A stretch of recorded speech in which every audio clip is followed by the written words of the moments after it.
The Hash It Out Show is brought to you by Pareto Home Solutions, Bayou Audio and Video, Hot Works on the North Shore, JFK Martial Arts in Mandeville and Covington, Lil Dizzy's Cafe,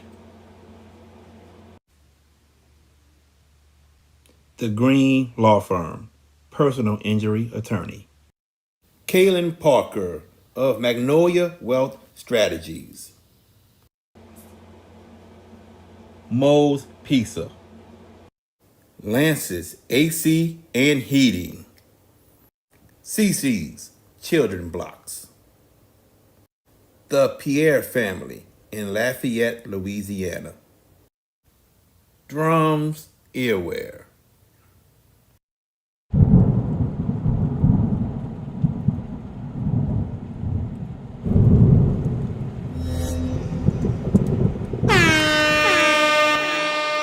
Hands up, hands up.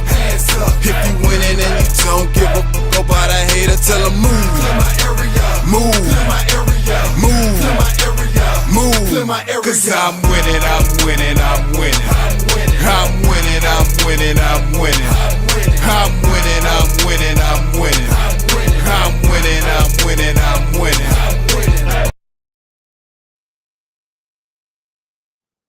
What is going on, folks? This is the Hash It Out Show right here on JB Your Sports Guy and all social media platforms.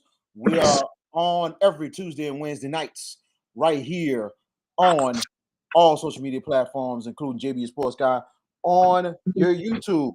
Like, share, like, tag, share, and subscribe to the Hash It Out Show on all social media platforms, including JB Your Sports Guy as well.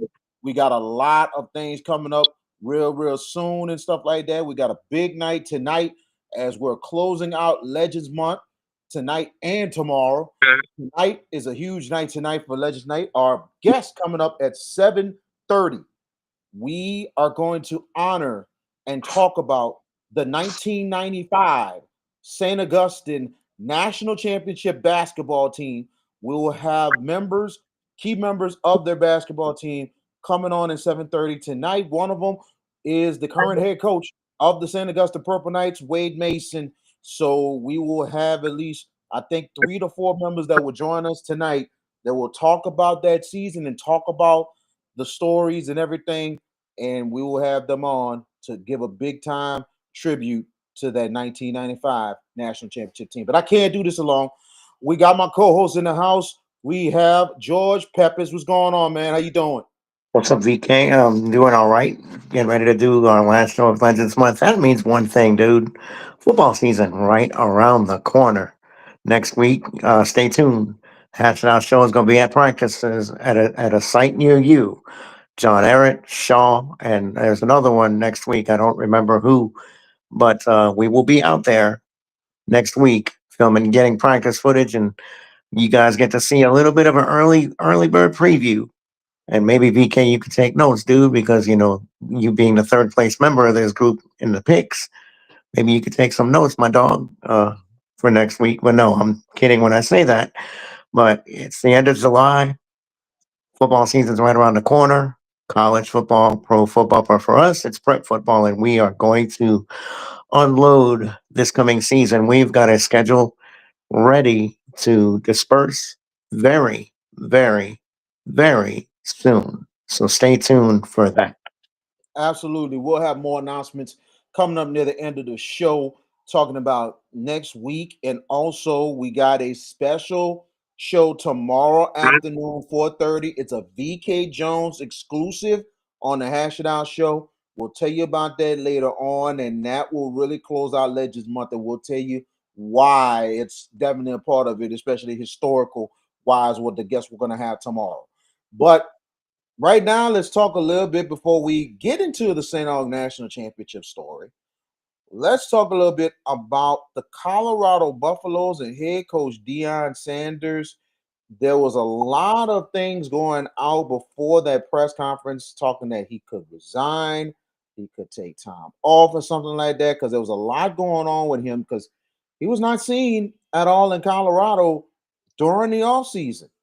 But come to find out, he had a press conference on Monday with the doctors at the University of Colorado. And the big announcement is he had to battle bladder cancer and they detected it and he had to do a procedure.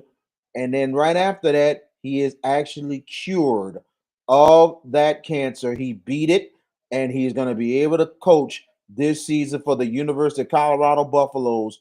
And he actually broke the news to the team on Sunday before he even broke those news today. Look how loyal the team is and that university. Nothing was leaked at all until none was leaked at all before that press conference. So this how serious it was.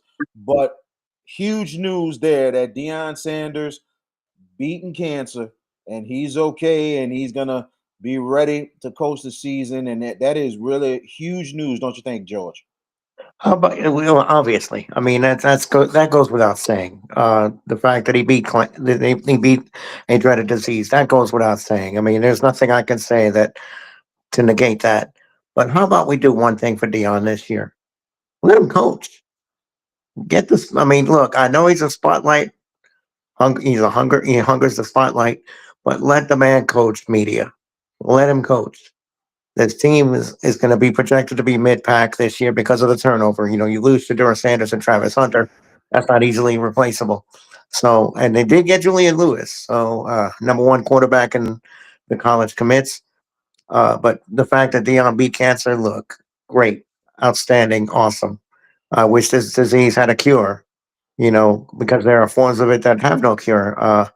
I am dealing with that, not myself, but one of my coworkers has ovarian cancer that has spread into her lungs, kidneys, and other parts of her body, and it's not looking good. So my prayers are out to her. Um, you know, I wear an armband every day, VK, and I go to work, and I have an armband, a wristband that I wear. And cancer sucks, and I bring that every day, and it makes me think of her and other friends of mine that I've lost to this dreaded disease. But Dion, God bless you, man. God bless you, and move forward. We move forward. That's what we do, and that's a great positive news on the precipice of college football, which promises to have a lot of entertainment this year for sure. A whole lot of entertainment indeed. And I think to look at it, and some people was kind of question like, is he gonna go and everything because of his son's leaving the you look at Dion, he at the end of the day, he's a man. He's a man and he's a man of his commitments. And he's a man Mhm. of conviction and also a man of God as well. And I think you look at this for him to still make that decision and say, hey, I'm not going nowhere. I'm not going anywhere. He might leave Colorado in about maybe 2 seasons, three. We don't know. But at the same time, I think doing what he did to make that decision right then and there, and even all the healthiest risk, and he's still on that sideline. It just shows his undying commitment to Colorado, to those players, to that university. He wants to go forward. And I think he found his ministry, man. I really think he had found his ministry. And I think he's the right now, you can say he's the second coming of Bill McCartney. Because Bill McCartney was about the same way. He was beyond football. If you Yeah. go back and look at the ESPN 30 for 30 about the University of Colorado and Bill McCartney, trust me, and he and Dion had meetings with him too. So we're seeing a second coming of him, man. It's amazing because they are Mhm. fighting the same fight, and you just gotta love it how Dion is really committing to these kids and to commit to this university going forward. Espousing his faith. And look, Deion Sanders also is a diabetic, which I am too. He's had, I think, a few toes amputated. So he's already dealing with that adversity. But also, you mentioned Bill McCartney, who was a Colorado icon, won a national title at Colorado. Also, was one of the founders of the Christian Coalition, which is a faith-based group nationally recognized, and they go around the country and do different outreaches and ministry and everything else. It spreads positivity, and it extols the virtues of God. And I wish we had more of that instead of the stuff that we see on headlines. Um, all the craziness that we have been dealing with, the violence over the last few weeks. Look at what happened the other day on Park Avenue with the guy shooting and killing four people, one police officer, and then committing suicide. Actually, was targeting the NFL headquarters. Who knows if it was Roger Goodell he was targeting? Maybe, but he took the wrong elevator. Crazy, crazy conclusion. He went up the wrong area. So, but no, back to McCartney, who's a legend, and Dion. If you're extolling that, I know you are, because I hear your messages to your team. I mean, we see it because you're such a public figure, and your faith and your strength and your faith is to be applauded. And we need more people like that. And look, the VK, we already know they got detractors out there that are going to, oh yeah, he's just posturing and yada yada yada. Kick rocks, kick rocks, man. Stop all that. You I know, wish, on behalf go of the ahead. Hash Out Show, we wish Deion Sanders the best going forward. I'm looking forward to what's going on this season. This is going to make me watch Colorado more and more now. And it's going to make me get some Colorado gear because, man, you got to root for something like this. You don't have to, but at the same time, to me, seeing something like this, a man of conviction that really has that passion and really wants to help these kids and help this university and community, this is his ministry, and I love what I'm seeing, and I'm definitely gonna try and get some Colorado gear and see. I guess there's what 3 to 4 college teams I have to eye on this year and watch. So that's Of one of course, them is Colorado. So big ups Florida going State's to the them. other. Listen, Florida State's the other. Florida LSU. State, LSU, and the other one is Louisville, and it's for personal reasons. That's something we'll talk about on another show because somebody that I know very closely that is over there at Louisville and is about to handle some business, if you know what I mean. So that's the main 4 teams outside of that Nickel State, my alma mater. So but let's talk a little bit about the national championship, St. Augustine Purple Knights. And we remember in my senior year was 1997. This would happen in 1995. I was a sophomore at the time at St. Augustine High School, where this team of talent in itself, and the thing about this St. Aug team, they returned a lot of people that season. They had a lot of experience already returning to the team more than anything else after losing a heartbreaker to Bird in the state championship game a year ago, the year before. But when they came back, they just had it on their minds that they want to take their state this year. No letting it go, no going back. But they didn't realize that things could go beyond. And Coach Bernard Griffin decided the schedule not just tough, but to put them in probably the best national tournament, the best national holiday tournaments across the nation. And St. Aug won all of them that they were involved in. And that's where the Purple Knights started to get into the top 25 national across the country. That was USA Today's top 25. That was very recognized back in those days in the 90s.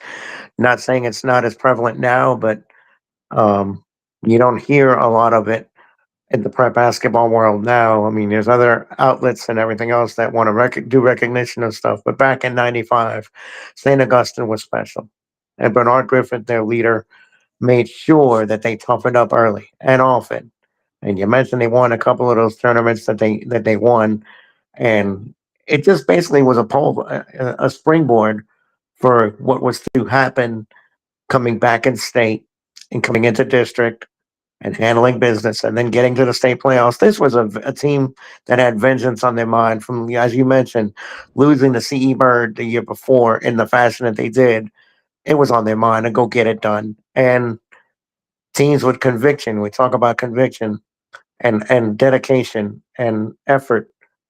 This team embodied it because they understood the task.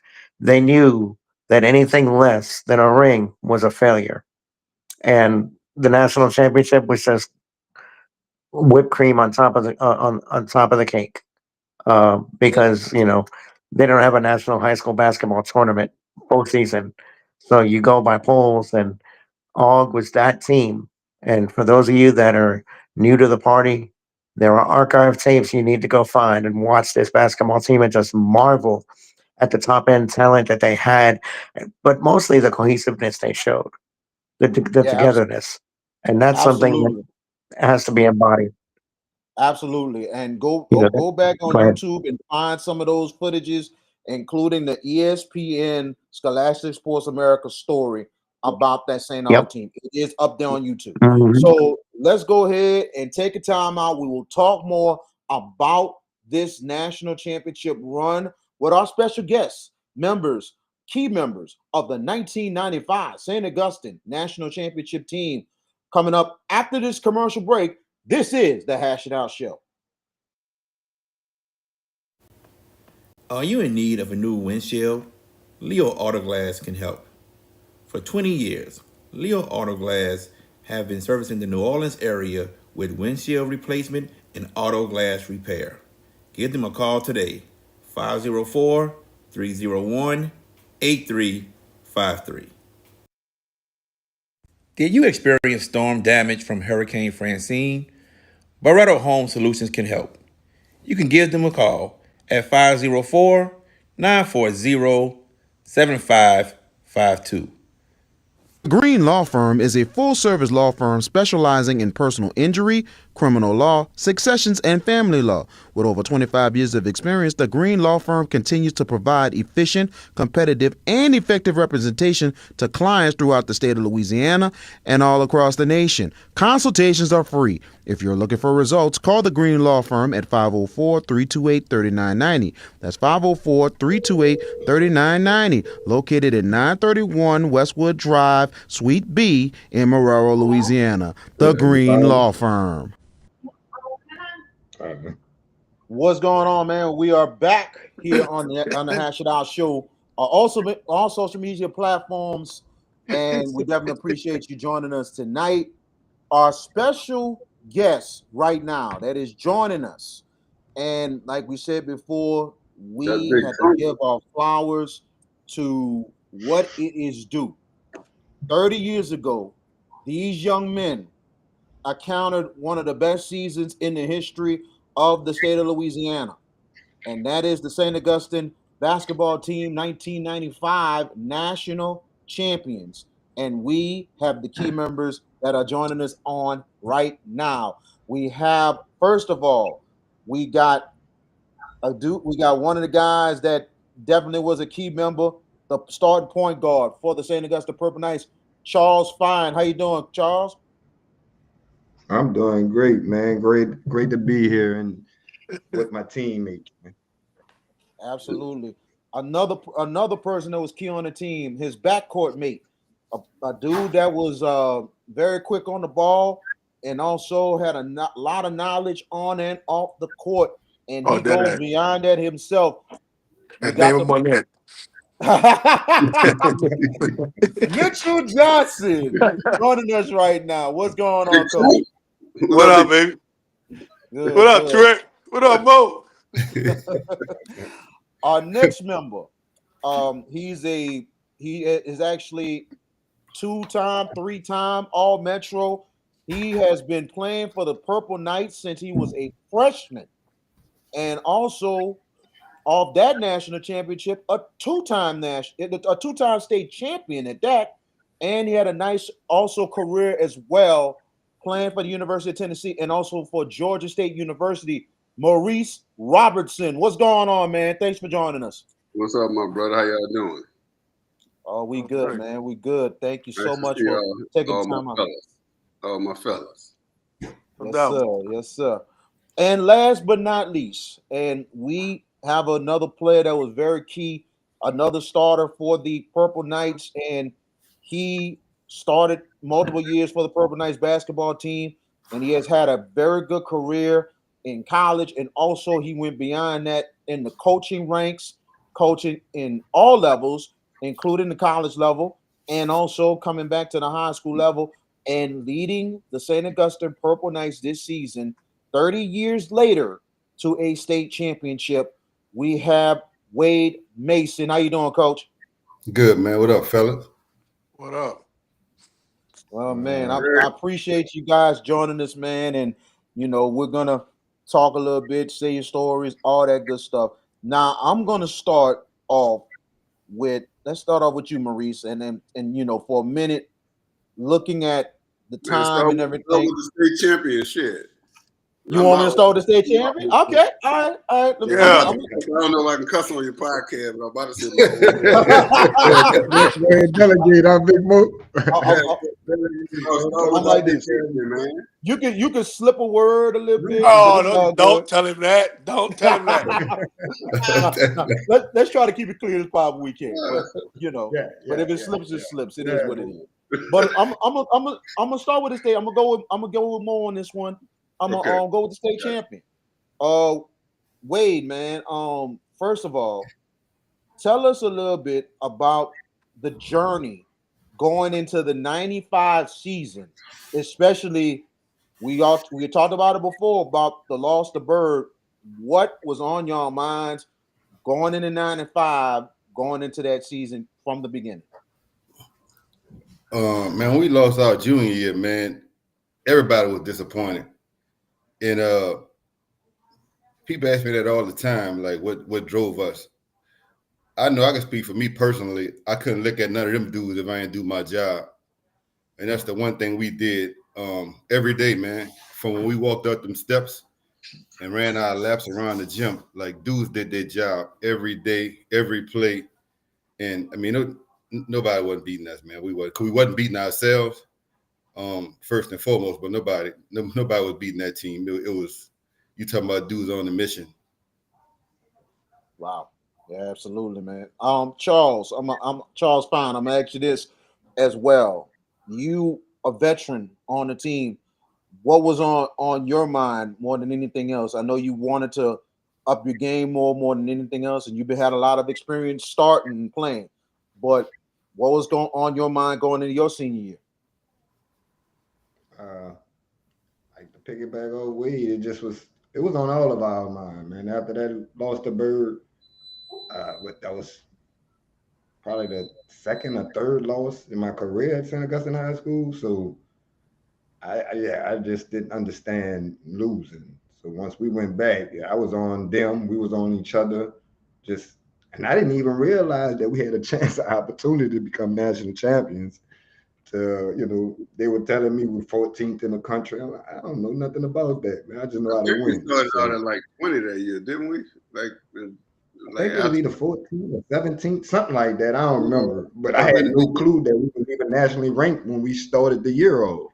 The crazy thing, people don't know, we finished our junior year 16. Yep. People don't know that. We finished our junior year ranked 16, man. Not that it mattered. But that wasn't our motivation our senior year, but we finished 16 our junior year, man. Right. Gotta ask you this. I didn't even think about the rankings or nothing like that. I just thought about I hate losing. I was undefeated as a freshman. I was undefeated as a sophomore. Yep. Going to the junior year, we lost 3 games and 4 with the Bird loss. So I just didn't understand losing. I didn't care who was playing against. Losing just wasn't part of, still to this day, I don't understand losing. I don't comprehend with that too well. Understandable. Mitchell, gotta ask you this, man. The Coach Griff, the way he had things scheduled, you knew it was a tough schedule.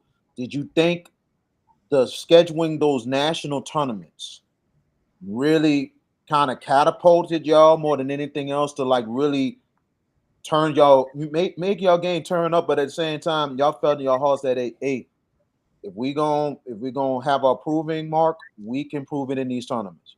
Yeah, well, the practice that we put in for Coach and a lot of us playing summer ball together, we had our idea coming in that if we was gonna go to these tournaments, we just gotta go be different and go be great, and we just find a way to stay as a group of brothers, and we got the job done. Because at the end of the day, we're battle tested in practice. Our practice was hard. Like it was difficult in practice. Like people getting their eyes cut and people getting clotheslined by somebody on. I ain't gonna say the name, stuff like that. Just it happens. So our practice was preparing us for what we need to do when we went on playing these tournaments. Absolutely, Maurice. I'm gonna go to you, man. Like I said, you multiple.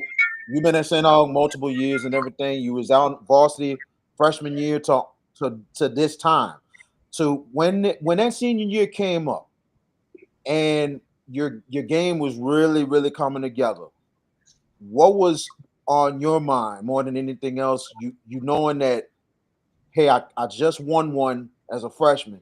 The year before, we were right there and we lose it. But what came to your mind? Because it seemed like that year, more than anything else, the team came together, but it seemed like some about your game that senior year, you just really turned things up. Shit, we ain't need no motivation. Losing by one, brother step out of bounds. Shit, we had a chip on our shoulder. That's all that was. And then, But actually, did we lose or did we get cheated? Never mind. And I wasn't in the game, so that's a story for another day. Oh man, that's a story for another day. But Sean, you got to realize though, like we was some different type of dudes back in the 90s. Like we was some real dogs. Like we wanted to beat everybody, so we didn't need no motivation. They already doubted us. We didn't have no big, huge, humongous team with a lot of bigs. We had no nationally ranked players. No, we was cats from the hood. So like whatever they all put in front of us, we was gonna eat it up. Yep. That was our mentality. We just were gonna win whoever you put in front of us. It wasn't even about the record, the ranking. It was nothing. It didn't matter who we played.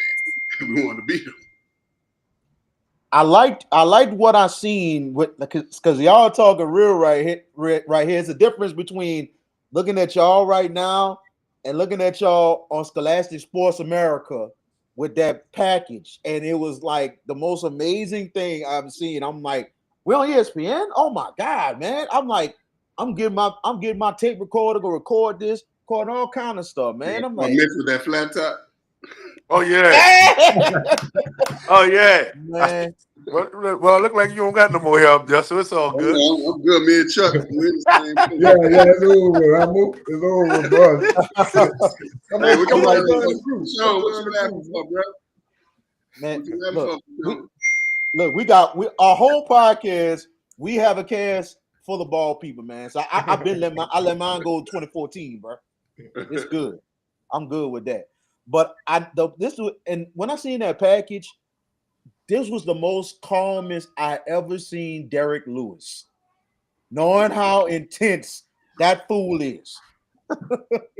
He was so calm on the package. I was like, man, like knowing I went to school with these cats, I'm like, man, y'all did a goddamn good job on TV, bro. Because y'all, we know how we out there in the schoolyard and all that stuff and everything. So, but we were prepared to take on that kind of stuff. You know what I'm saying? Going to St. Aug prepared us to get into corporate, get into all kind of offices and everything else. So that's an understandability. But I'm gonna ask you, man, that's to be great. Yeah, absolutely. Let me ask you this to let me go with Mitchell this time. Another player that was key, was real key. There's one missing out the lineup, and I know he had some other things, other engagements. Eugene Edgerson. What were your thoughts on Gene? Because that front court in itself was something else. Wade, Mitchell, and Eugene. But Gene, for a 6'6" player, was probably one of the tough 6'6" players you probably ever see. Yeah, just Gene. It's worked out, man. He was just a student of the game, and like I say, in practice, it was very competitive in practice. He had to go against Maurice in practice as well, so he's gonna get better. He had no other choice. But it's just the progression that Eugene put in, the work that he put in, man, everything is paid off for him. Gene was tough, and he's been around us a long time since he's younger than us, so he's been around us. Yep. Hey man, we toughen Gene up now. Absolutely. we about to have almost fights, and he done went crazy. Like, he done told Coach we running He too should have much. been We at had to those run all practices, kind. man. Oh Man, man, if they could have filmed those practices, you talk about the Man. game and us playing against in these tournaments and all that kind of stuff. The practice, man, practice was so intense, and oh man, you had to be there. You had to be there. But you know what you sound like, Charles? You sound like a lot of the current players that you coached this year, because they talked about, man, the practices, bro. Practice is something else, bro. But the game, bro, the game comes to us. The game be more becomes easy. easy. It becomes easy. It's just natural at that point. If you practice hard, the games are fun. We used to go to the games and have fun. We was trying to get up by 20 and 30 so we could go sit at the end of the bench and eat Skittles and stuff like that, then crack jokes. You know, the games wasn't even these top ranked teams and all that. Go check the record, man. We beat them by 15, 20 points, and they got the number 2 player and the number 1. Man, get out of here with the foolishness, man. One of the big things was showing, man, we used to run and practice so hard, and like we had this drill, like we had to pick up full court the whole practice. So in the games, I was reading the paper every week, and they'll be talking about how good our zone was and this and that. And I'd be like, man, there ain't no zone. We just as soon as the ball go in the bucket, you got to find your man denied. We did that for You know what I'm saying? So at the end of the game, it looked like a zone, but they were just throwing the ball to us. You better be in center field. All game. You better be in center field. Y'all had the toughest defense to me in the state of Don't find your man, you'll be on that bench. Right. that ain't no doubt, man. No doubt, man. Because I'm telling you, or at halftime, he'll be pulling out some things for you. Exactly. Oh, we're not gonna talk. Can't talk about that. Can't talk about that. I don't know what game it was, but at the same, I remember y'all forced at least, I think it was 4 or 5 turnovers in a row, and y'all scored 4 out of 5 on the turnovers, and I was like, man, I don't think anybody. One of our goals used to be to not let them cross half court. Yeah, I used to look at Wade, look at Mitch, pick up. Man, now if I'm making him wave, if I make him turn, come get him. Come get him. Mitch, if I make him turn, come get him. You're not crossing half court, man. Yeah. That's a very, very, very. It was different for Sean, bro. We was a different animal, man. And then we did all this. Just think about it. We did all this with a zero training. None of us never had a trainer. Like what? Training? Cone? We didn't know what the damn cone was. Cone, the park. We played at the park. I played in the project. Where everybody played in the project. We played on the blacktop. Like that's what we play. That's how we learned how to play. That was our training, going to every park in New Orleans and play everybody. Checking out everybody, whoever, whatever, whenever. Yeah, man. We played against each other in junior high. We all met in 9th grade. We played against each other in 7th and 8th grade. And then but Sean, they tell you, I won a championship the year before I got there. Yeah, he won. Yeah, he won. So I actually won 2. Who was the leading scorer? I won my freshman year. Yeah, I used to score 30 points a game back then, junior high. Yeah.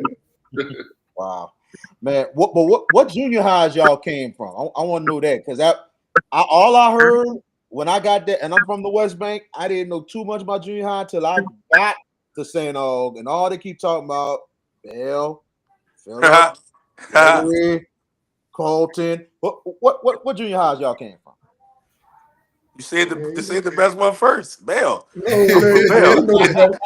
best junior high school over here. Man, y'all better cut that out, man. Bell. The best high school was Gregory Junior High, man. Yes, man, for Sean, that gym was so small, boy. You go out that back door, you're gonna go down. You going downstairs at Bell, baby. You gotta be tough, baby. You going down the steps. You gotta be tough to come play in that, baby. Yes. Gotta be tough. I went to Phillips Junior High, so that was back there by the St. Bernard Project. Okay, Phillips. Gotcha. Yeah, me, Chucky, and Derek. went to Gregory, and then Mitch went to Bell. Yep. Yeah, Man, me, I Wade, tell and you. Derek been playing since we was in the 7th grade together. So that's why it was with us three. It was just by the time we got to our senior year, we've been playing what 6 years together. Yep.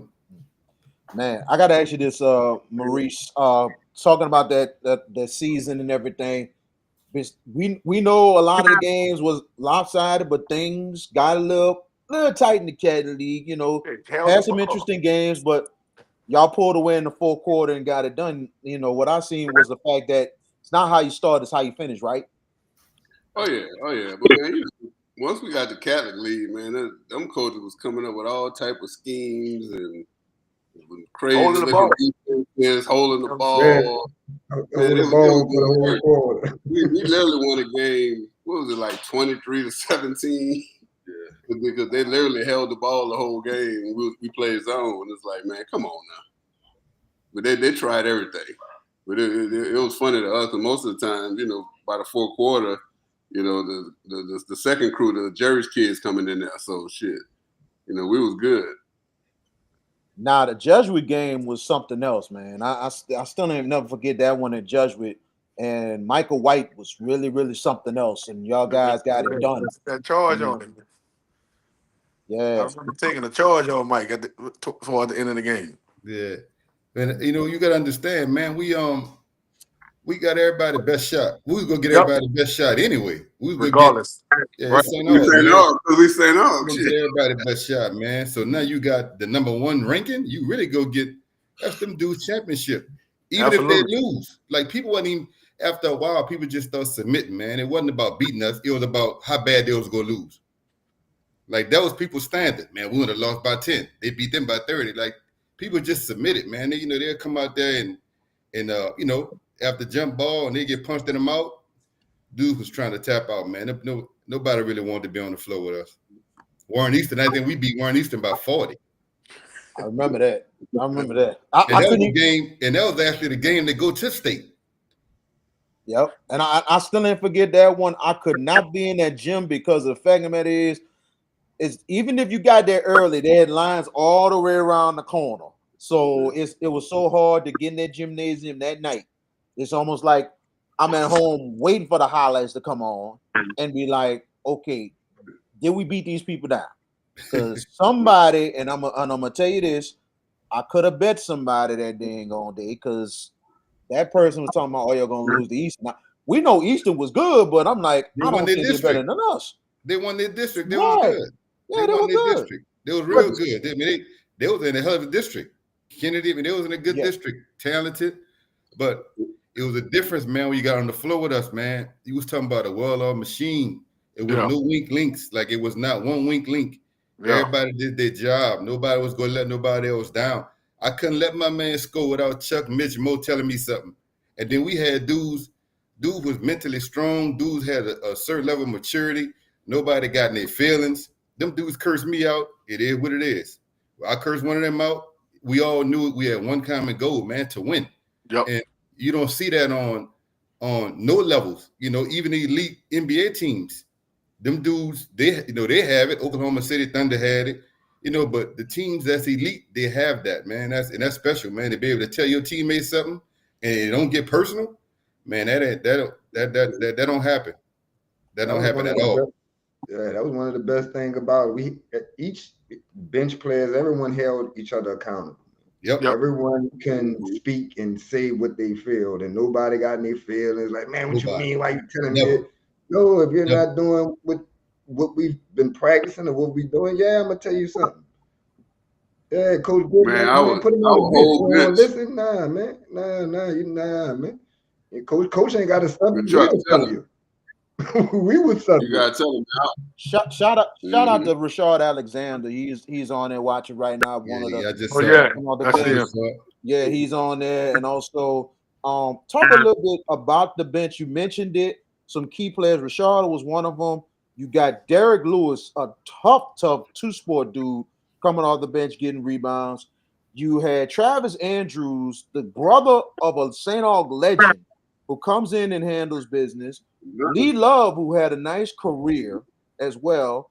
And also Travis Blackwell, who was basically the sixth man coming off the bench. Talk about the other guys that's coming up. Even Matthew Glapion as well. Can't forget about Glap. Mm-hmm. So Juan that was Loomis. Yeah, Yep. each one And Juan Loomis. each one of them guys played a valuable role. Like we've been saying, practice, man. Us competing against, that's who we went against. That's what made us Every day. better. So they were just as Them well guys prepared could've as we started were. anywhere You know, else.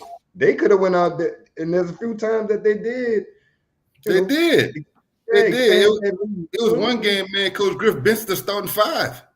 We Yeah. played against De La Salle. We played against De La Salle, and we all cut school, missed school, something. So we couldn't play. And he played the second team, and them dudes beat De La Salle by 20. Lawrence Charles, they beat him by 20. And you got the starting five sitting on the bench. Like, people don't understand, man, how hard practice was, man. It was fights and dudes. It had to separate each other. The first team throwing lives on the second team. We talking trash. I mean, it was something that I've never seen before in wherever I played. I've never experienced that, man. For me, when I got to college was easy. Like, college Absolutely. was like, Yeah. what is this? Dudes Yeah, don't what? compete. We Dudes had a cheat sheet going into college. everybody, all of us, all of us were Yeah. prepared. Right. What I was gonna say, I was like, man, our bench could have started anywhere. Yeah, right. Like, all them guys would have Yeah. been starters on any other team. You know what I'm saying? They was starting with any other public school anywhere in the city. And think Yeah, about our Coach bench, man. Think about it, but just think about our bench. We had Lee Love went to Iowa State, Travis Blackwell went to University of Manhattan, Travis Andrews went to University of Portland, Matthew Glapion went to Tulane and played football. Renee Ante went to University of Mobile with a 3-time NAIA All-American. That was our bench. Like, Renee that's Ante was college players, man. That's college players on the bench. You know, so no, that'll never be replicated, man. It'll only be one. You know, now football, I think, you know, I mean, we're a football state, but as far as basketball in the state of Louisiana, in the South, it'll never be replicated, man. Absolutely. And you can't forget about also my boy, man, Damon Barnett. Well, he was kind of giving the spark off the bench, man. That was High crazy. jumper. High jumper. Him and Lawrence Charles. Lawrence Charles was, oh my God, he was something. That's Instant all I'm gonna say. offense. Is he was something.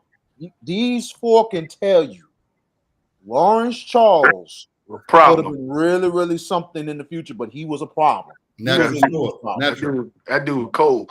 Right. That's how it Wasn't really no was. scrapping. What he scored 50 in one of them JV Yeah. games? He scored 50 in the JV game. Then Renee Ante scored 50 in the JV game, and then they moved up. Yeah, then they moved him up. Yep. We're talking about late in the season, and it made the St. Aug Yeah. team a lot more dangerous than it is. You know what I'm saying? So Now, you got to realize, man, you had to get there damn near right after the freshman game that year. Yes. Because Absolutely. You had to get there. our JV was good.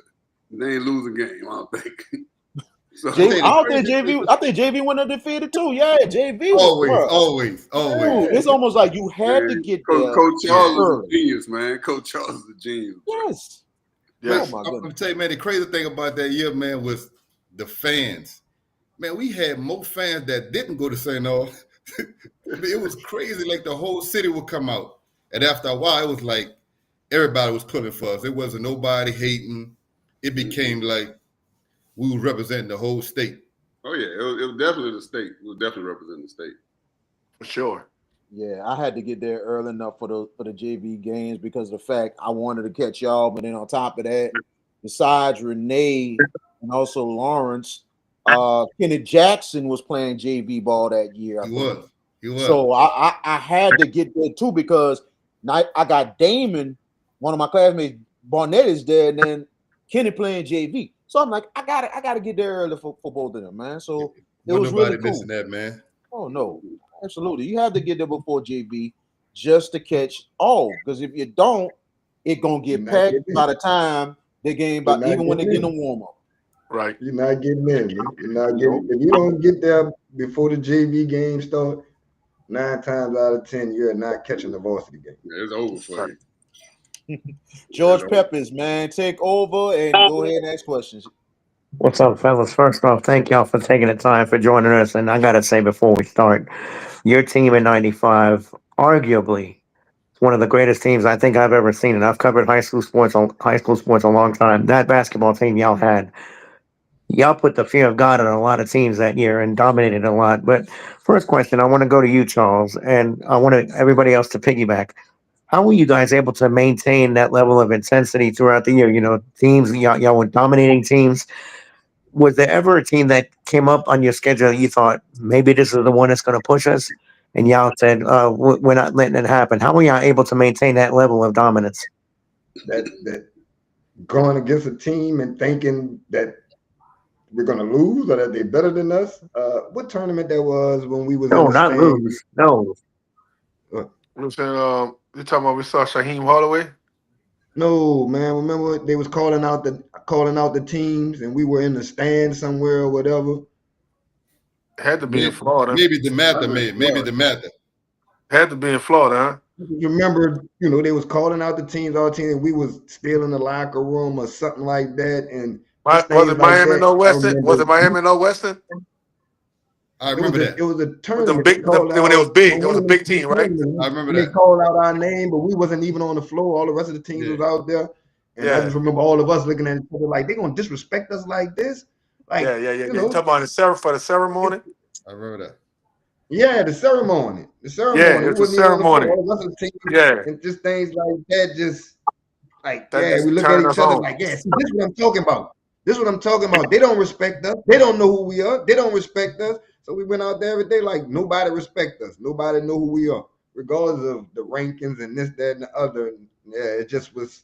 Hey, we was dogs. We was dogs. We was going out there to win. We was different animals. We was going out there to dominate. Not Hey, just that win. was extra fire, Chuck. Like when that stuff like that would happen, they would hate on us and they would look at us and be like, "Man, who are them dudes?" And they ain't got no big shit. That was just extra. Yeah, we small and yeah, until we get on that float. That just added to the fire.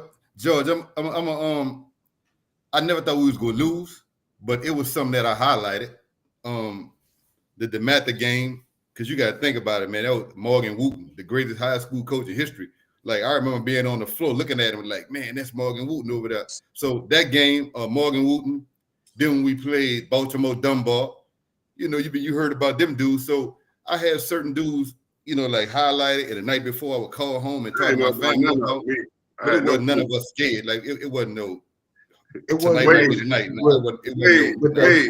At the time, that Shaheem game, that was personal to me. Yeah, that was personal because I was reading all this. The number one point guard in the country, and that who's the man? Dude ain't never seen me before, man. Dude you ain't took never on seen me Shaheem Holloway? I didn't know that. You took on Shaheem Holloway. 22 in the second half, man. I had 2 points in the first quarter because I was getting the team involved. 22 in the second half, man. And people don't even know, man. Shaheem was MVP of the McDonald's game. It wasn't Kobe. It wasn't Kobe in 96. Man. It wasn't Kobe. It was Shaheem in 1996. Sean, you gotta realize, man, we like me, I was from the hood. I didn't know who none of them cats I know them now. I know who the Mather is and all that. Right. I was like, man, who we play? All right. Well, I just remember them saying that. Griff telling me that that's the number one point guard in the country. And who?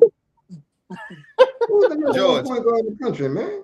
George, they must ain't never seen me play before, man. They must ain't never seen me play before, dog. That's all I had in my head. But I'm about to show him who's the number one point guard in the country tonight. No doubt. He about to find out today. Wow. He about to find out tonight. It translates, George. The New Orleans toughness just translates, George. That's it. It translates, George. No matter where you go, man, it translates. Wherever you go, you from New Orleans. You got a different swagger. People want to be.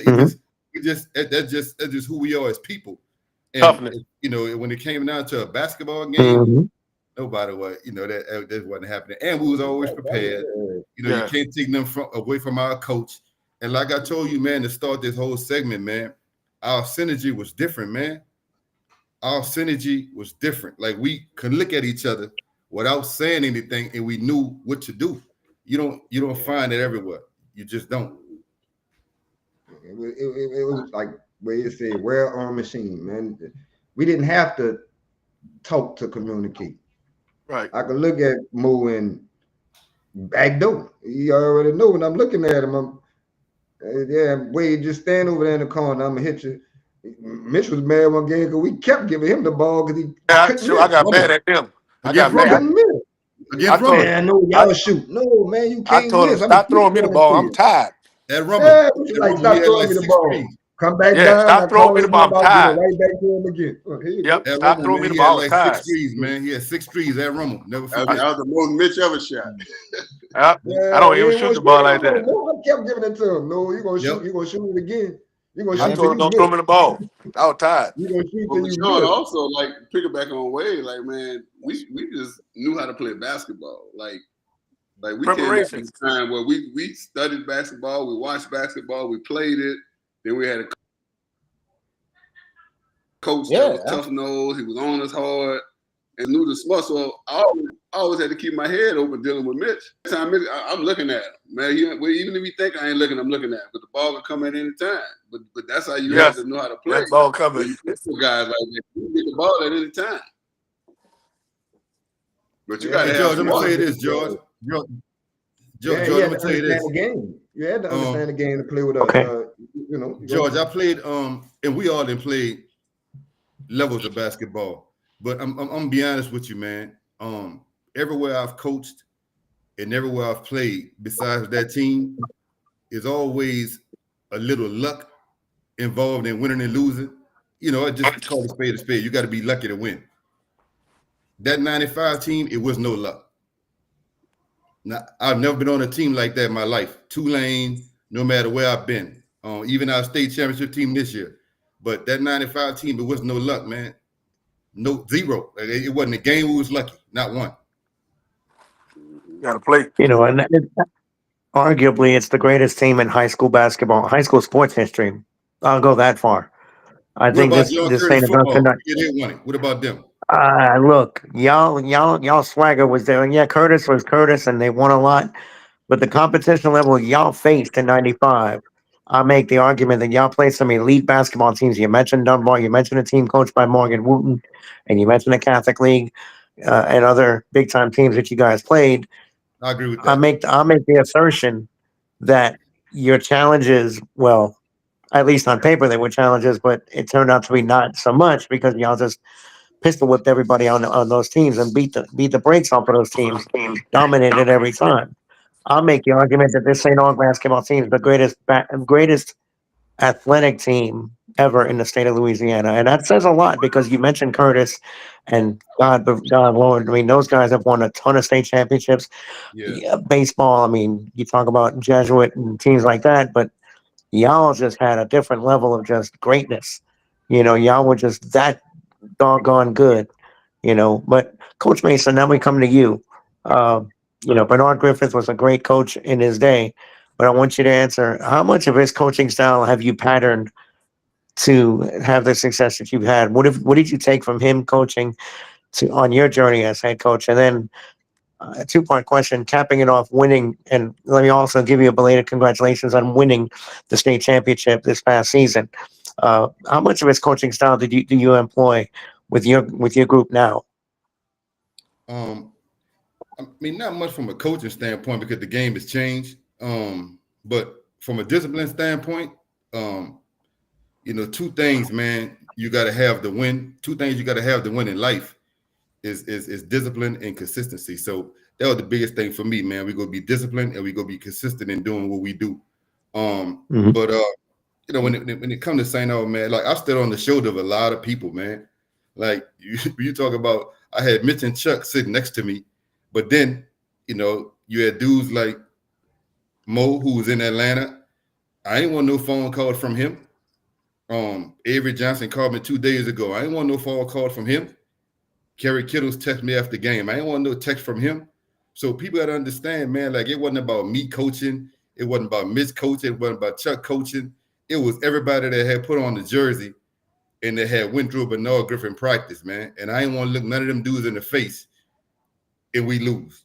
So when people talk about the pressure and this and that, it ain't no pressure, just the standard. Just the standard, and it don't waver. It'll never waver. Okay. To the other three, Charles, Mitchell, and Maurice, let everybody know what you guys are doing. I know, Wade, I don't want you to feel left out because we all know what you're doing. You're coaching the St. Aug team. But to the other three guys, Charles, Mitchell, and Maurice, Mitchell, you go first. What are you guys doing nowadays? Where are you guys located, and what are you guys doing nowadays? I'm in New Orleans now. I just became the new head coach at Archbishop Shaw. Um, I'm looking Oh, forward to take on that new I feel challenge so dumb right now. for next year. Um, Mhm. I'm looking forward to take on that challenge. So other than that, man, I'm here to support my teammates. I'm here to support my friends. Whatever they need me, I'm just a phone call away. Okay. Maurice? Man, I live up here in Atlanta. Been out here 10 years with me and my wife. I'm an entrepreneur. I still got 9 to 5, but I'm an entrepreneur. Sell real estate insurance. I have some rental property back home, uptown. But yeah, just living the life. Can't wait to come home for homecoming. I've been out here so long, and man, I went like 3 years ago and was like, man, I didn't know they're doing it like this. You know what I'm saying? You get bogged down with being married and day-to-day life, and then you go home and you see how all the brothers come together and we celebrate, and it's a tradition. So like I told them, like, every year this is my fellas trip every year for homecoming. But yeah, that's me, man. I'm a chill. I was always chill. Out of this group, I think I was the most chill. No, you're not. I was. And, I know I wasn't the most. and Charles?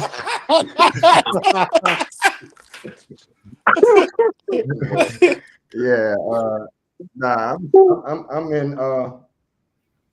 I'm here in New Orleans. I work in the mental health field. Matter of fact, today I was in Baton Rouge doing some training with the mental health. I'm a single father, which is challenging, exciting, but yeah, and back with my homeboy coaching at St. Aug, which is great, so that's my life. I go to my first job, go to coach, and then my daughter rules the rest of my life. Charles, dude, welcome to my world, bro. Because I'm a single father too, and I have to raise my little girl, and she's 6 years old. So I completely understand what you're going through. I had mine's late, so it's a blessing. How old is she? She's 6 years old. I didn't hear you. Six. Oh, okay, yeah. She's six. She's 6 years old. So no, I heard you say 6, so it's just the beginning, man. Get ready. Just the beginning. I'm telling you, get ready. How old are your kids now? Yeah, mine's 16. How old are your kids now, Wade? I respect your field. My daughter 24, my son Wade 20, got some young adults. 24 and 20, man. And it don't stop. It don't stop. My son, especially with the girls. It don't stop with the girls. I'm gonna keep my mouth closed, and I ain't gonna tell you mine then. But my prayers are with you, Charles, man. You know what I'm saying, and we gonna continue to pray for one another. I appreciate you, Wade, for encouraging me to just continue to do what I need to do with my daughter and everything.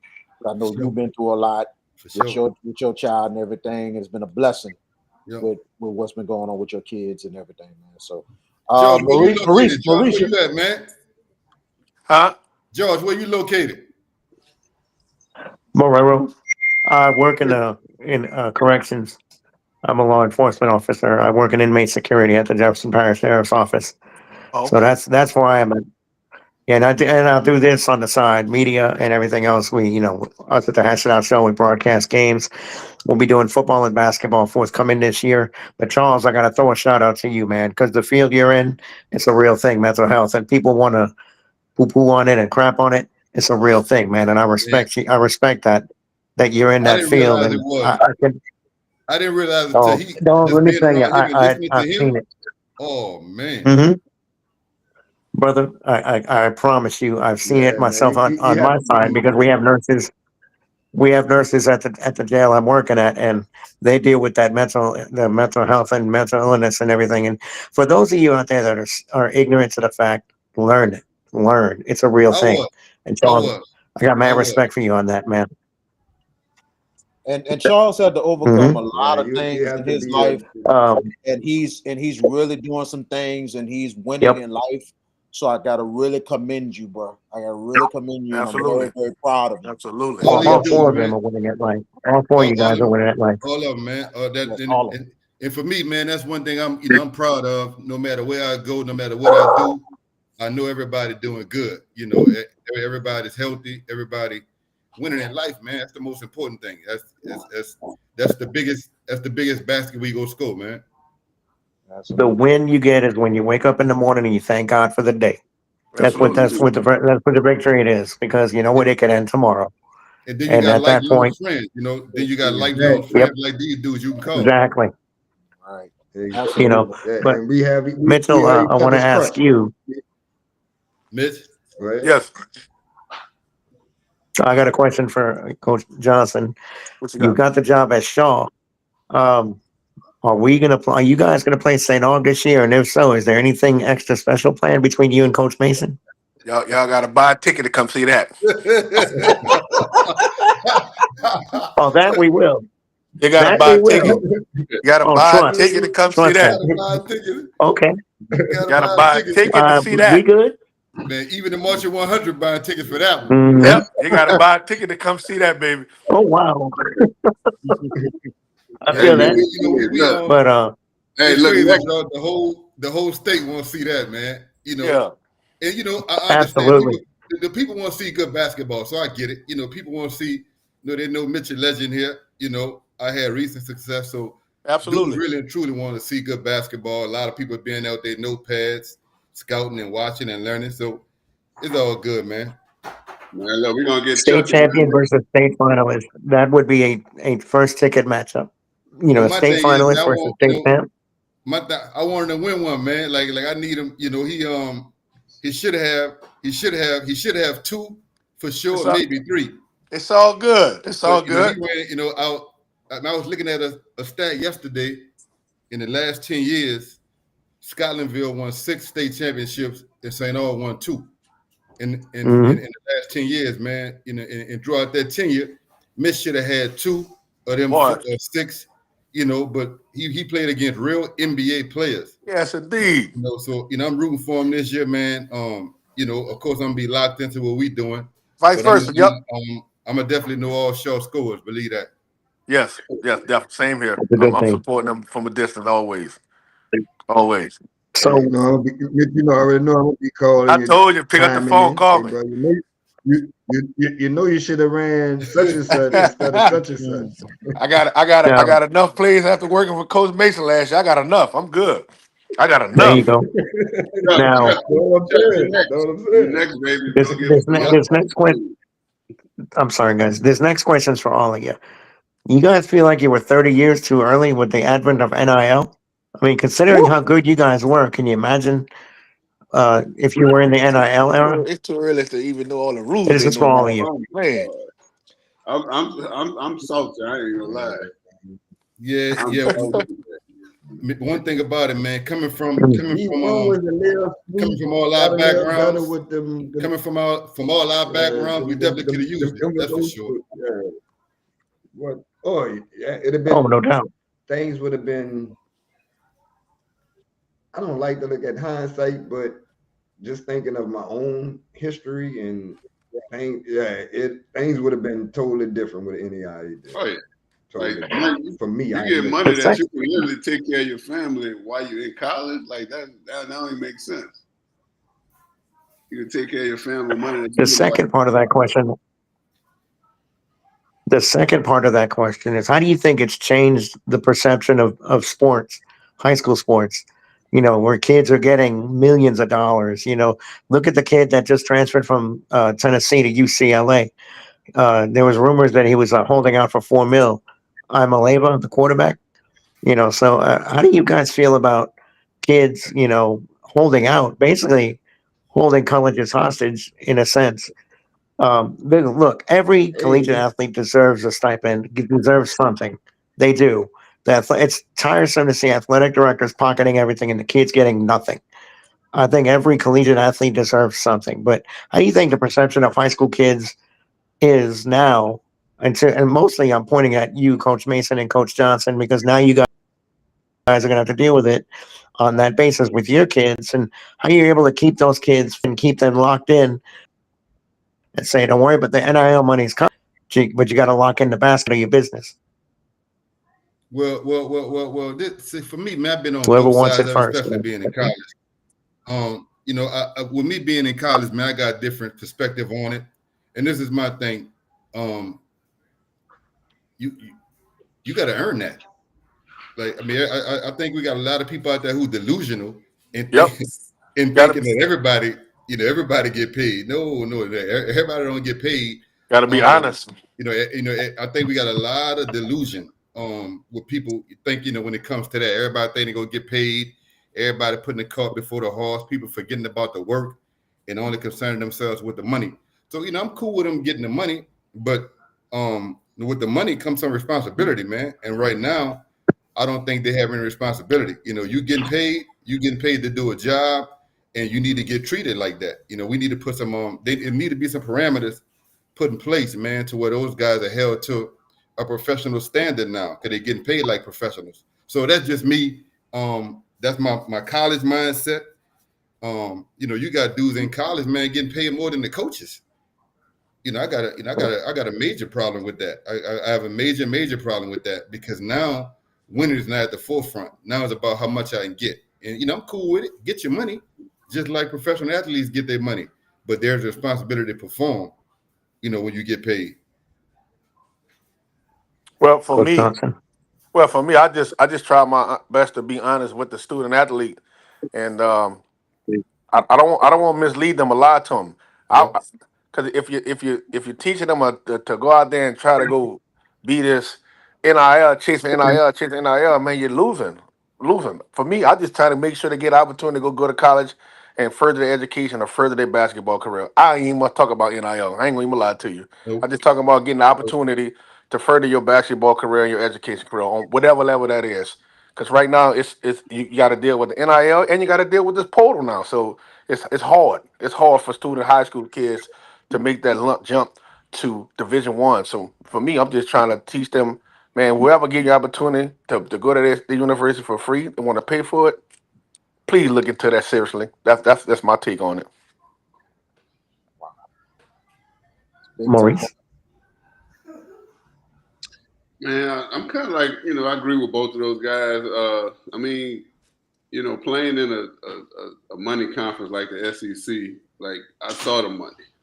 So it's like, y'all making money off these kids. So, give them their money. But like Wade said, y'all got to be professionals now. It's almost like it's almost like a pre-professional league now, because y'all getting paid this money. Y'all got these endorsements, earn it, do right. Do right in school, but they have to. It's like the Wild Wild West right now. I think they got to do something to kind of reel it in. But just like they said, man, a lot of these young kids, they think that's what they get. You know what I'm saying? They're chasing it, and then they put no tape on the field or on the court. So they just got to get back to being student athletes. If they get some money, that's cool. But if not, you're there to get your schoolwork done. You're there to play ball.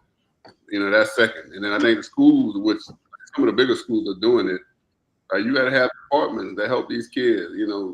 Where to put the money, what to do with the money. Don't just give it to them and just let them run with it. Like that's how they're gonna lose it in a couple of years. So there's a lot of things that need to be done, but I'm for it, because like I said, I play in the SEC and I seen the money. We had a $1 million seat arena. I was in there watching Peyton Manning and Danny Wolford playing against each other, and the 100,000 seats. You got yachts up and down the river. Like, come on, man. So but it's a wild, wild west. They gotta. And is Charles. It's a blessing and a curse. From being an athlete and, like I said, wishing they had that, but Just like picking back off coaching him, it's not about the money. It's not about that. It's about the love of the game. It's about bettering yourself, preparing yourself for life. You know, they give these kids all this money. Is there any money managers? If they, you know, how many NBA athletes made millions and millions of dollars and now they're broke? You know, so it's much more to it than just the money. You know, we look at it and say, yeah, we need the money.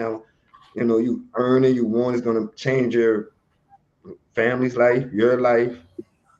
But if you don't love this game, if you don't, you know, look to better yourself and get a college degree, it's all for naught. You know, it's like most say it's the wild, wild west now. Now, you know, because yeah, they're giving them kids that money, but just how much money everyone else is making. You know what I'm saying? So it's a blessing and a curse. That's the way I look at it. I'm excited, happy for the kids, but then at the same time, what are we doing to Educate them. Yep. help these young men? You know, getting them on the right path, helping them make the right decision. Just gonna give them all this money and then say, okay, go for what you I know. would make it You know, if their mindset is not right, they're gonna take the money and do something crazy or retarded. You know, they're not focusing on, okay, I want to get a college degree, or you know, because even back then it was all about, oh, I'm gonna go to the league. Nah, man, what they giving them 6-7 years of free college now? Like you can leave college with a master's degree. You know, there's other things that you could do besides play basketball or get money. You know, there's a lot of different ways to give back to society or give back to your community. You know, are they taking the money, putting it back into the community, putting it back into these young inner city kids to help them? You know, so I'm with it, but then again, you know, you got to put more structure involved with it. Need more structure involved with it. I'm Some all great for everybody perspective. getting the bag, but there needs to be some kind of structure. You know, it needs to come with some Agree. kind of stipulation.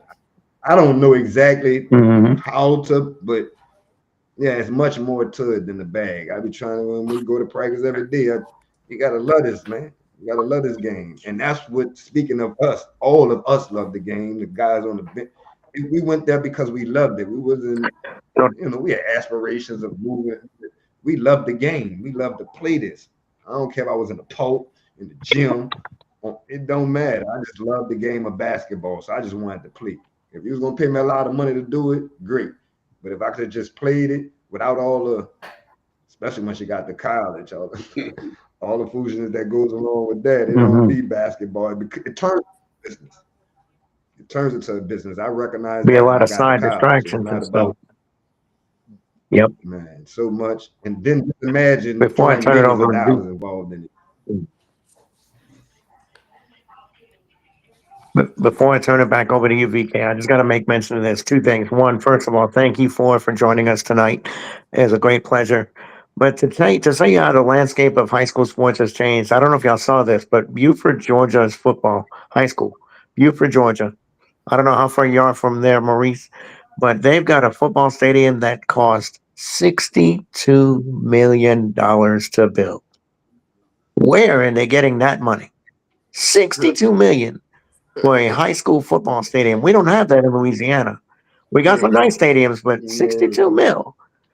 Man, they That's got all Georgia these, different, man. That's Georgia crazy. football different. Georgia they got different. all these county money and all type of money. And, you know, these Not places, better than Louisiana though.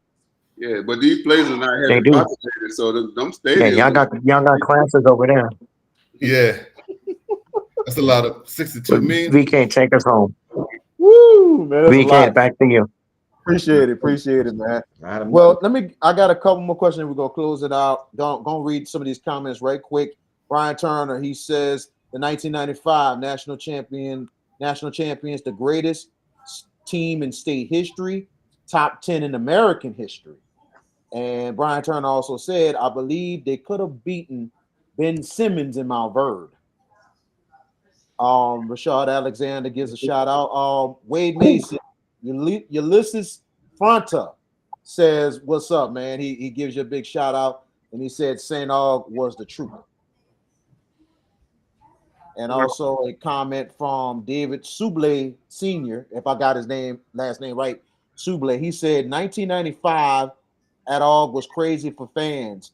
If you didn't arrive for the freshman game, you might not get into the gym. What a time.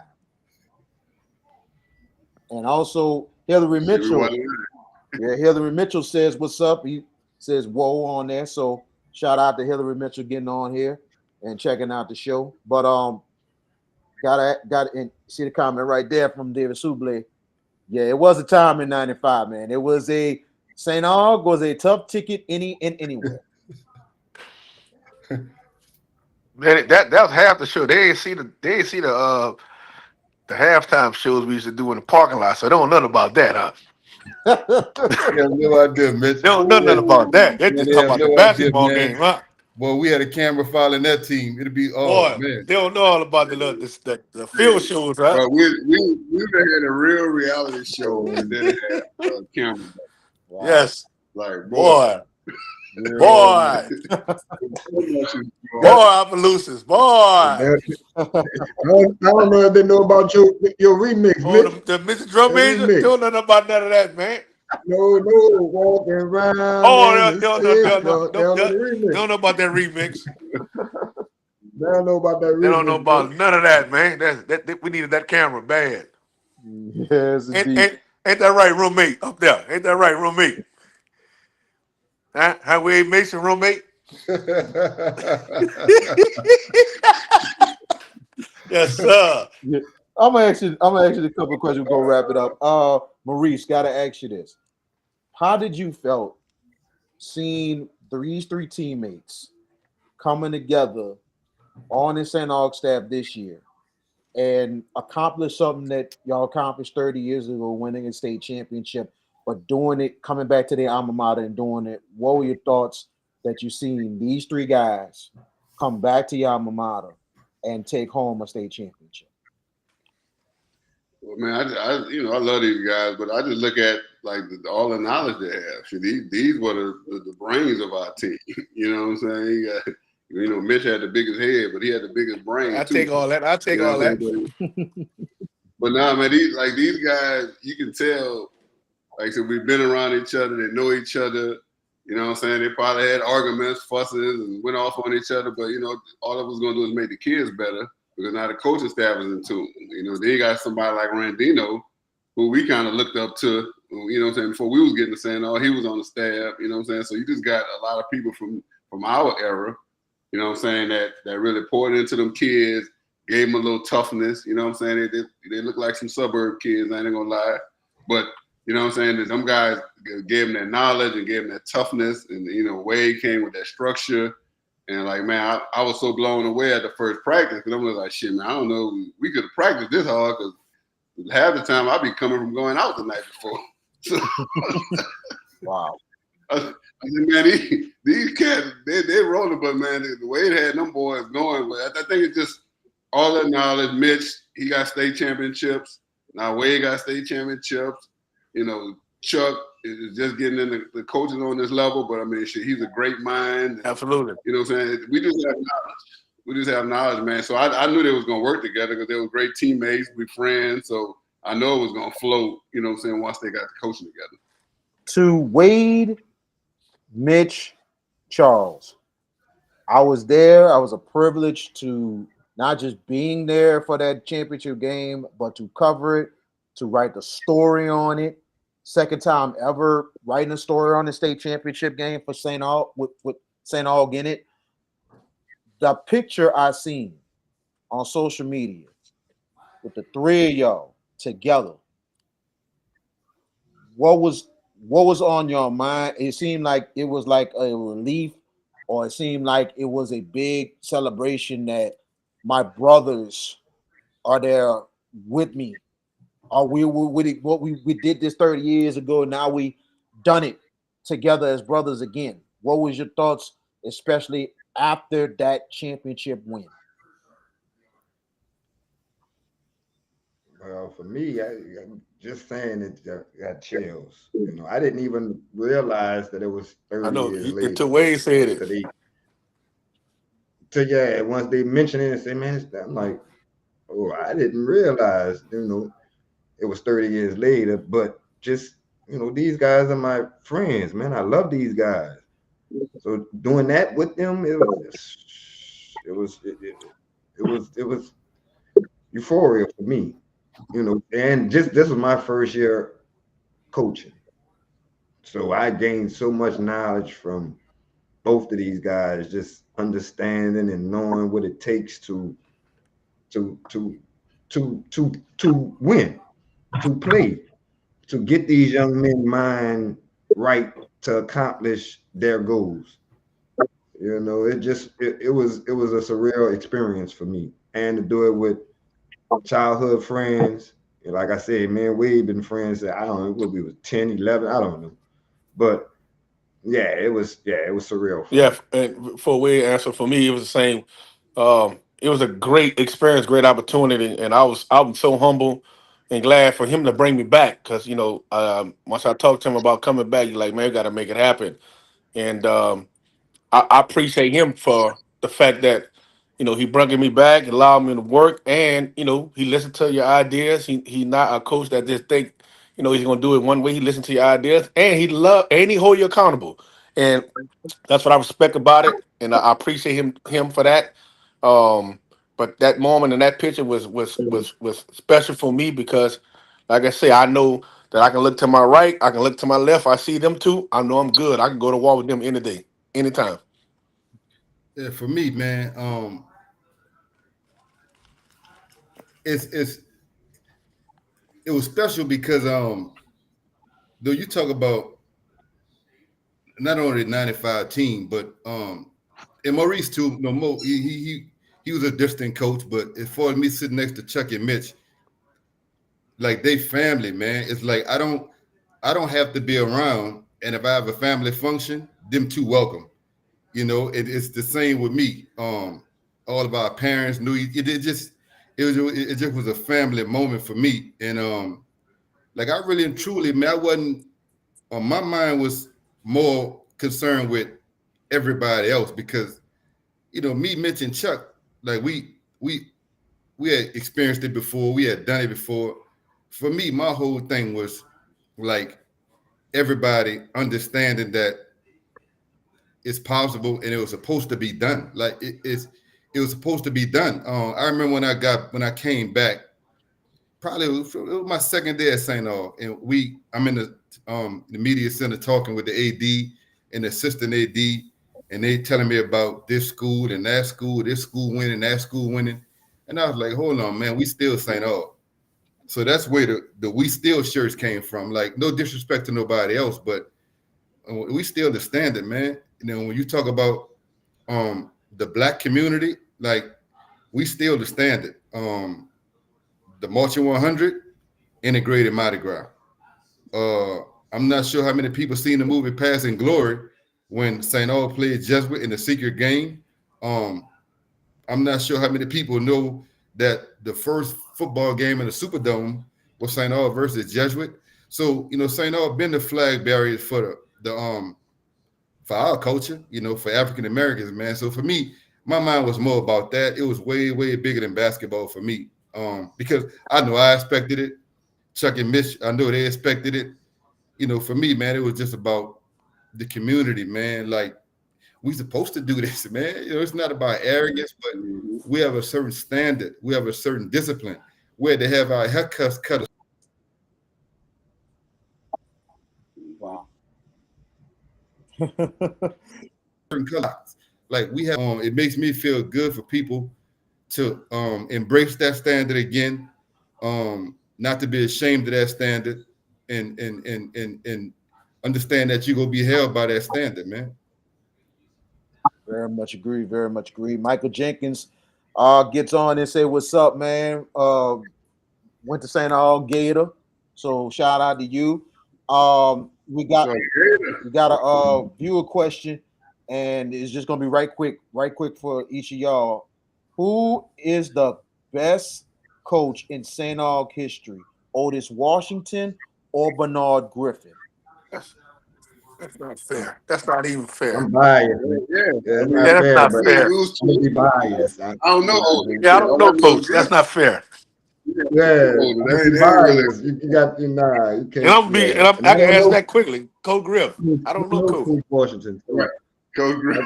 I know the history and was winning, but yeah, I'm gonna be biased. Beyond one touch that one. So I'm not gonna. Yeah, yeah. I don't want to touch that one. To me, in my opinion, it is what and what, because you have to think Otis Washington really set a tone for St. Aug football, and especially for what that St. Aug program had to overcome to integrate into the Cat League and for them to Yep. become a power in the city and in the state. Bernard Griffin Yep. has something, a state in his own of what he has done at St. Aug, but we can't forget about Watson Jones, who set that tone at the St. Aug program. So Yeah. we can't forget history on that. But there wasn't what to me, Austin Tyler. There wasn't what. Yeah, I mean, I've been studying Coach Walsh, man. And I've studied him a lot this summer, and some of the things he had to overcome, man. Can you imagine how many times they got cheated?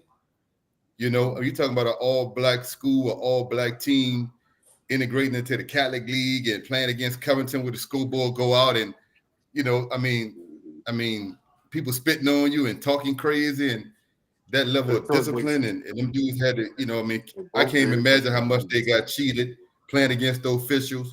I just know this because I spent this summer really, really focusing on the things he did at St. Aug and him being the first black coach to do at LSU. That's not fair to put them. All up, man. We all standing on those dudes' shoulders, man. That's for sure. Yeah, they can't touch that one. Nah. You need somebody like Coach Dixon up in here. Yeah, he right here. He just answered. Yeah. Coach Dixon with a comment. Right. They both did what they needed to do, period. So that's it. So shout out to you, Coach Yeah. Dixon. Thank you for watching, man. Yeah. Appreciate That's what I said. That's what we need. We need Coach Dixon to answer that one because shit. And if you want to see more of the St. Aug, I talk to him every day. Yeah, I talk to him every day, man. I talk to Coach Dixon every day. I love hearing his stories about Coach Walsh and things he did and not letting them wear white uniforms and kicking their food off the bus after a loss. And it just lets me know that we doing things the right way, man. All I'm gonna tell you, if anybody wants to check out the beginning of St. Aug football, check out Glory Days 3. It's actually on YouTube. So please check out Glory Days 3 if you want to check out more of the Catholic League in itself, because they'll tell the story about St. Aug judgment and everything else. But guys, it's been a pleasure to have all four of you on this show tonight to celebrate y'all and everything. It was an honor and a privilege to cover this state championship this year. And, I'm a proud alumnus, but at the same time, 20 years down to the media and everything, man, it was a privilege to cover y'all and everything else. And I appreciate y'all guys being on the show tonight to talk about St. Aug 1995's national championship team and your stories. Thanks for having me. Keep up the good work, man. Keep up the good work. Thanks for having us, man. Absolutely. That is Mitchell Johnson, Maurice Robinson, Wade Mason, and also Charles Fine, members of the 1995 St. Augustine National Championship team. Thank you, guys. Rise Sons, man. No doubt. Absolutely. Thank you. There you go. All day, Maurice, I'm bro. going to get with you soon, man. Yeah, get with you soon. I'm going to give you a call. All right, man. All right. Y'all be Appreciate it. good. Yes, sir. So that is, that's going to be a wrap for the night. George Peppers, man, I tell you, this was a great, great night tonight to have these guys to talk about this team and everything that these guys went through to get this team to a national championship. And 30 years later, three of the guys on the same staff taking St. Augustine to a state title. Says the St. Aug grad with a humble heart, right? You. Says the St. Aug grad with a humble heart. But no, all kidding aside. Look, this team, again, for those of you that are new to the game, new to the sport, new to prep sports, go back and watch this team dominate people. They, like I said in the interview, they put the fear of God in a lot of teams and good teams, VK, not junk. They didn't cupcake schedule at all. Not at They all. played national tournament after national tournament. They challenged the best. They proved they were the best. And in the state, in state, we've got a competitive group. But back then it was the good days because we didn't have Division 1 select and non-select. We had an open class. We had It four was classes, actually at the time when five you had classes, five. basketball. In basketball, you had a total of 7 classes because you Yeah, got to B and include C. class B and C. So Yeah, it was forgot about one to them. five, 1 to 5, and B and C. So that was Yeah, pretty much that's right. back in the day. And back then, the top 28 tournament was the top 28, and it was in Baton Rouge, Louisiana, at the At the MAC. Yep, at the Hmm. MAC.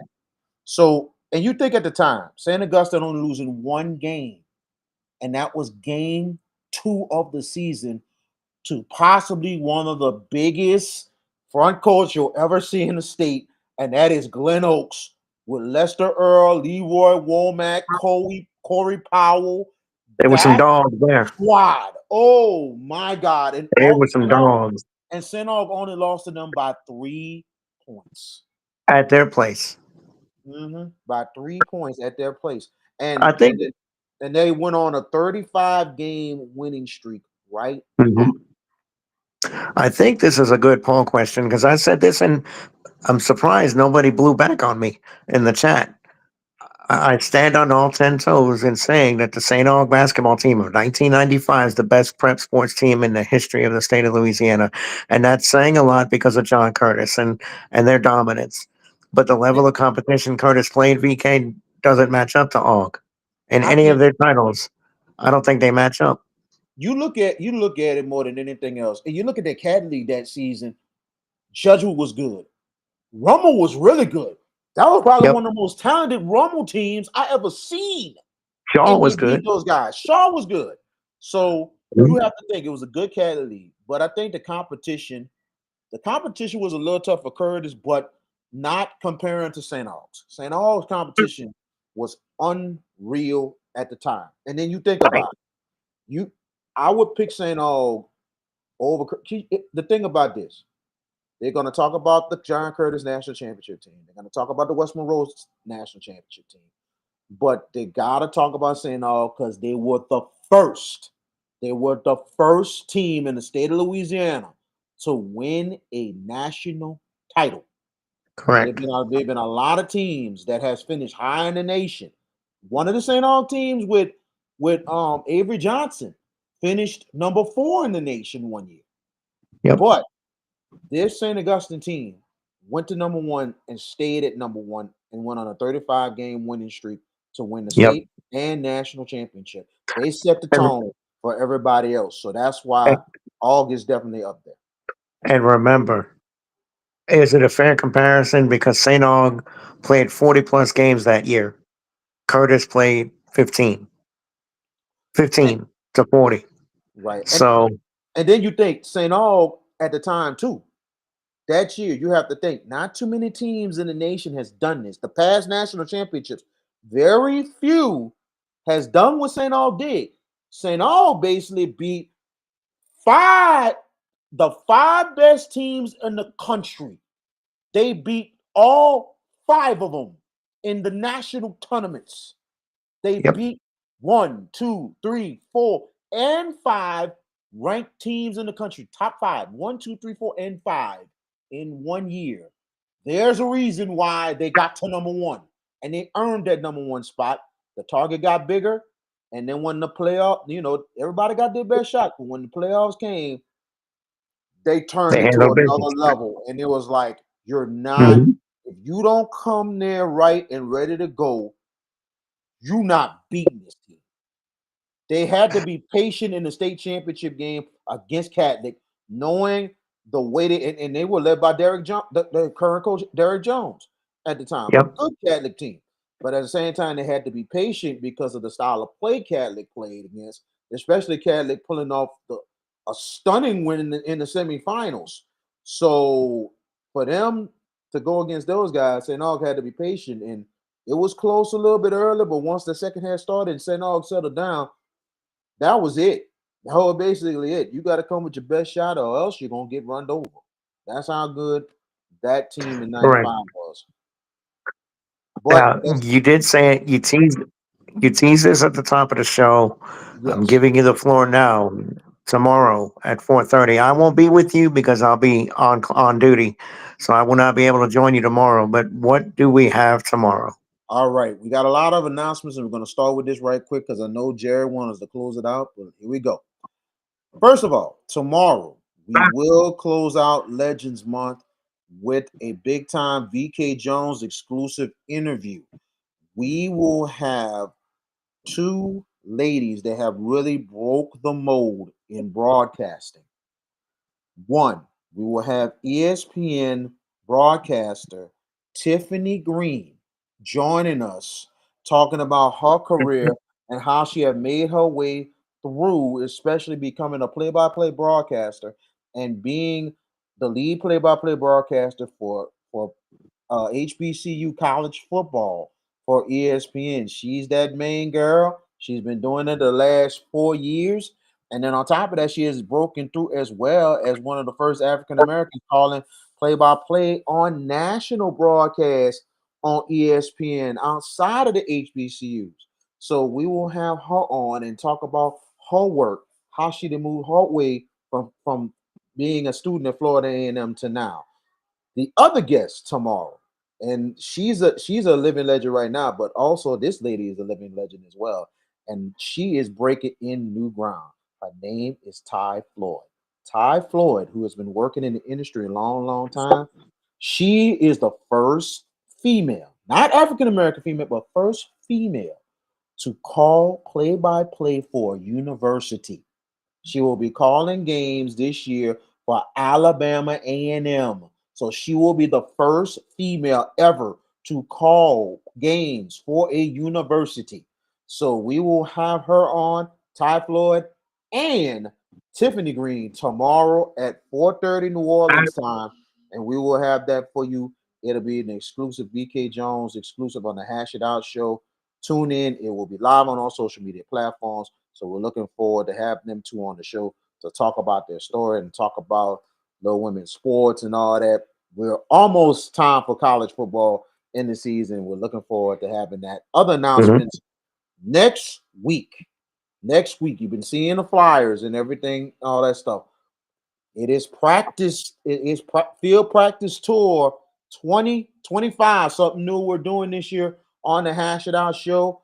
We're going to a lot of schools next week. We're going from Destrehan to Hanville to Douglas to Kennedy to Shaw to Everett all next week. Practice field tours 2025.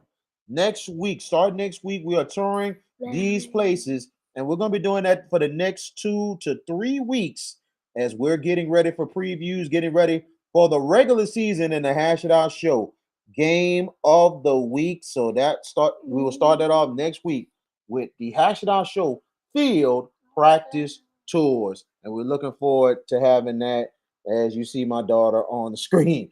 But I see we're that. gonna have all that for you coming up starting next week. We're looking forward to bring you all the great content and everything else. Hash Out Show Game of the Week. We're gonna be on twice a week. We're getting games lined up, sponsors. Hey, we need your support. We need your support. Just help us out. Whatever is good for us. But we're about to get things rolling here on the Hash It Out show. George Peppers, final thoughts before we get out of here. Great show tonight, episode 236. Getting close to that other benchmark, 250 or 300, whichever one we're going to go to. Well, go to 250 first. We're getting close. Just shows you our longevity. And look, we are doing bigger and better things. Um, we just continue to work hard. Hard work breeds success, and that's the three of us in a mantra. Hard work breeds success, and this year is going to be the glass ceiling breaking for us this year. We've kind of chipped away at it, but this is the year we're gonna shatter it this year, and we're gonna go for it. Because we've got a lot coming up. We're doing multiple games this year during the football season, talking about during the week, all the way until the semifinals. and then you can hear us in the Superdome and whatever roles that'll be. But that's going to be till December, which is a sad occasion because it's usually goodbye football, hello basketball. But guess what? We got basketball too. So stay tuned to the website, thehashitoutshow.com. Stay tuned to our social medias that we will put out different announcements and everything else. And whatever you do this weekend, you got. And look, there's actually a football game this week, VK, the Hall of Fame game. I think it's the Detroit Lions and the I almost said San Diego, Los Angeles Chargers. I'll never get used to it, but it's the Hall of Fame game in Canton. Canton, Ohio. It'll be tomorrow. Tom Benson Stadium in Canton. So for those of you starving for exhibition football, there you go. Your free PSA just gave out. And whatever you do this weekend, please be safe, be vigilant, be smart, and don't do anything you're not supposed to. VK, close us out. Absolutely. Big time shout out to Jared JB Boyd. He was a little bit under the weather tonight. Couldn't join us. Hope you get well, my brother. We will definitely see you next week. To everybody out there, thank you so much for joining us. Thank you to the members of the St. Augustine 1995 basketball team for joining us tonight. And tune in tomorrow, Todd Floyd and Tiffany Green for the VK Jones exclusive right here on the Hash It Out Show, 4:30 Central New Orleans time. We will have that live for you. So for Jared JB Boyd, for George Peppers, I'm VK Jones. Like, tag, share, subscribe to the Hash It Out Show on all social media platforms. We will see you next week. At Bayou AV Security, we are your one-stop shop for all your needs, whether it's enhancing your home entertainment system, securing your property, ensuring a seamless internet connection, or illuminating your outdoor spaces. We've got you covered. Bayou AV Security, where technology meets reliability. Call us today to experience the Bayou difference.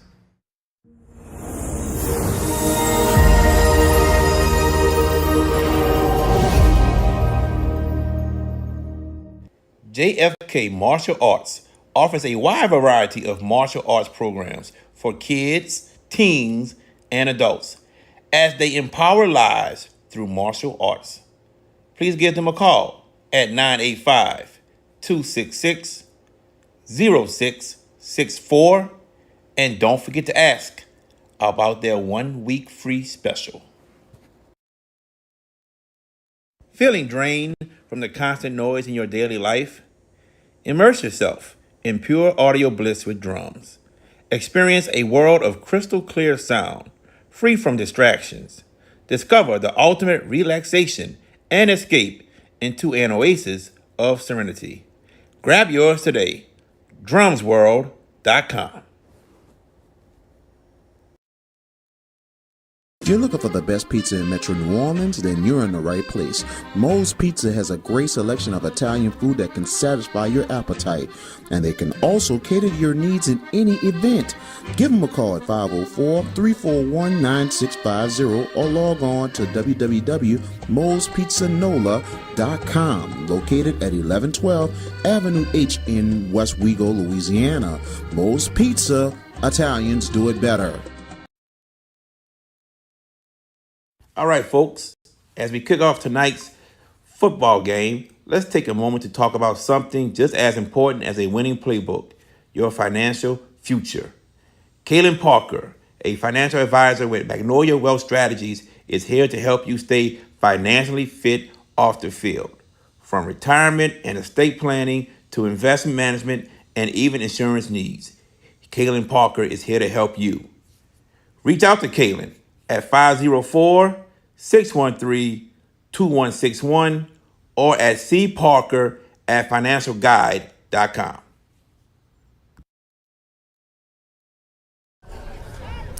Thank you for watching the Hash It Out Show. Please like, subscribe, and comment. Thank you.